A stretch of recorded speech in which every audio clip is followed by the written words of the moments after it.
Some people don't know this blues musician, cousin Bones, Wes Hine, is going to be reading poetry. He is going to be moving, and this is going to be one of his last performances, at least for my open mic, which makes me heart. I'm like, please come, please come. So he'll be there as well. I would love it. And you see all the cameras. I video record every poetry open mic and feature, which means you, if you are interested, would be in blazing big YouTube lights or as a potential podcast. And I'd love to have a recording of anybody in any language. I really would.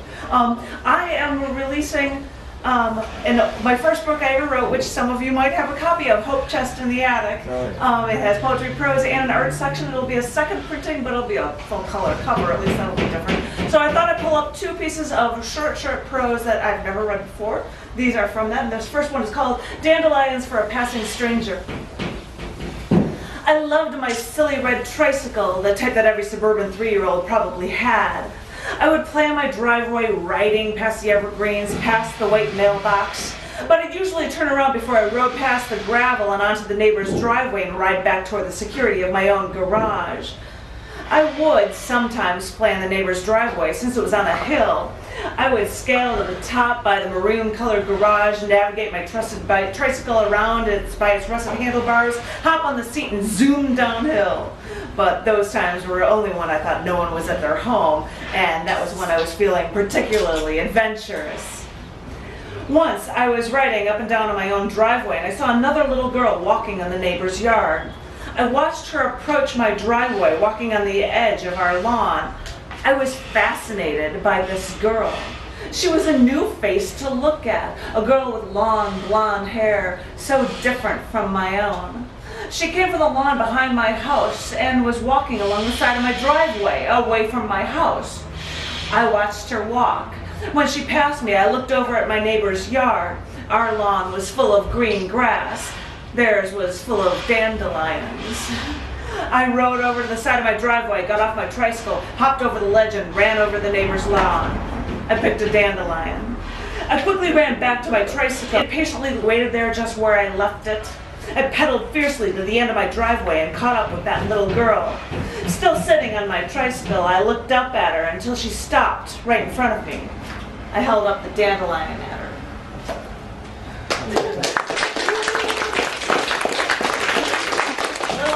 This one's a little longer, different theme. This is in 5 parts. It's called How a Woman Falls in Love. Okay, here's scene number 1. It's about 3 in the morning. You're in a wheat field with him. He pulls his junker off the country road, got out a blanket, and just started walking. You followed. The hip-high blades of grass were wet with dew. You could still feel the cool of that water when you think about it now. And you could smell the wheat. You could smell that it's green, that there's acres of dark and they're just screaming with life. He finds a spot and pushes the wheat down. Then the blanket goes. Then you go. You remember that all you could see were a few stars in the sky, silhouettes of trees waving on the horizon, wheat hovering over you like skyscrapers, and him kissing your arm, your shoulder, your cheek, your eyelid. And the two of you, as you were about to leave, he tells you that it's after 4, and you don't believe him. Okay, here's another scene. You're sitting at your desk, and out of the corner of your eye, you catch a jar of potpourri. There are about 20 white roses in the glass. They're all still whole. You dried them yourself. So when you see the roses, you stop your work and you let your eyes wander until they can't see anymore. And then you daydream. You remember him coming over with 24 long-stemmed white roses, taking you out on a picnic. You ended up on the balcony of a music theater, eating croissants and strawberries with sugar, drinking champagne, listening to a pianist play Mozart on the stage below. And you remember that when he took you to dinner afterward, well, you remember that, but what you really is stuck in your mind is after dinner, you brought him back to your place, and you turned on the stereo and slow danced in the dark. You moved away the next day, but you put all the roses and all the leaves and all the baby's breath in a small garbage can, filled it with some water, and took it with you. And that's why you keep the roses dried on your desk. Okay, I've got another one. You're fulfilling your end of the bet, so you take him to an empty road one night, fully prepared to serenade him. But everything starts to go wrong. The wind picks up and you're shivering with a chill. You're coming down with a cold and you sound nasal. You get nervous. And he's going to hate it. I mean, what are you going to do? You're going to make a fool out of yourself for this. And you can't even think of a good song to actually sing. So you're racking your brains for a good tune. You should have thought of this before. He's just sitting there staring at you. And finally, you remember the song from your childhood. Your older sister taped it for you. I mean, you don't even know who sings it. But whenever you hear it, you thought song was so romantic about love lasting forever. And so you just started singing. In the back of your mind, you always thought that song was a song that you'd share with your husband. But you didn't tell him that part.